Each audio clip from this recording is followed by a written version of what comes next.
Well, hello everyone. I'm just getting used to this YouTube thing again. So I know this. I'm gonna have to edit this a little bit, I think.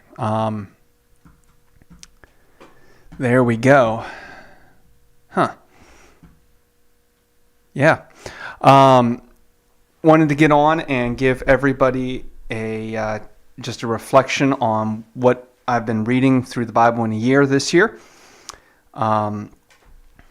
So far. Today, if you are following the path that I am following, if you're following the same program, you read Genesis 12, 13, 14, and 15, along with Psalm 4. And I really, this I've been influenced recently, and I find new meaning, or at least some new insight into these chapters in Genesis. If you read Psalm 4, it's all about trusting God and how we are supposed to trust God. And Abraham is wonderful for trusting God.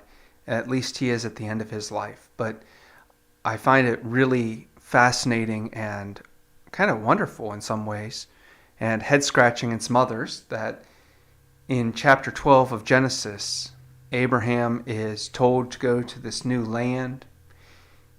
God says, hey, I will provide you. You go to this new land, I'll provide for you. And there your family will bless the peoples. And that's wonderful. We think of the Jews, Abraham's family blessing the world. But Abram at this time, he goes to that new land with his wife, and it lasts all of 9 verses. By verse 10, he's gone down to Egypt. He has he's scared, and he's abandoned God in some ways. He decides he's going to live on his own account. He's going to work for himself a little bit and protect himself in his own hide. He's not going to listen to God for protection.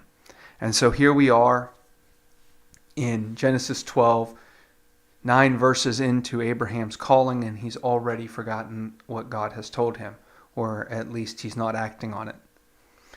And that becomes a pattern for Abraham, even after God works in him in chapter 12 and gets him to go back to Canaan and take his wife and all these things.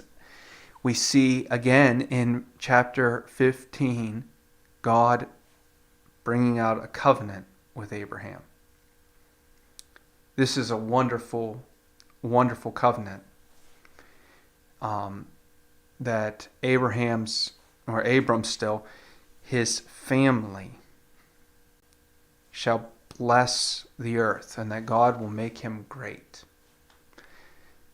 And then in tomorrow's readings is chapter 16. No sooner has God made the covenant with Abram and Sarah to bless their children and to work through their children than they give up on God's blessing and go about it their own way and assault Hagar.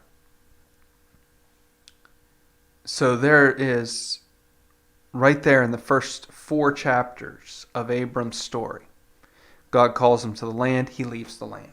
God calls his children, he decides to have children outside of God.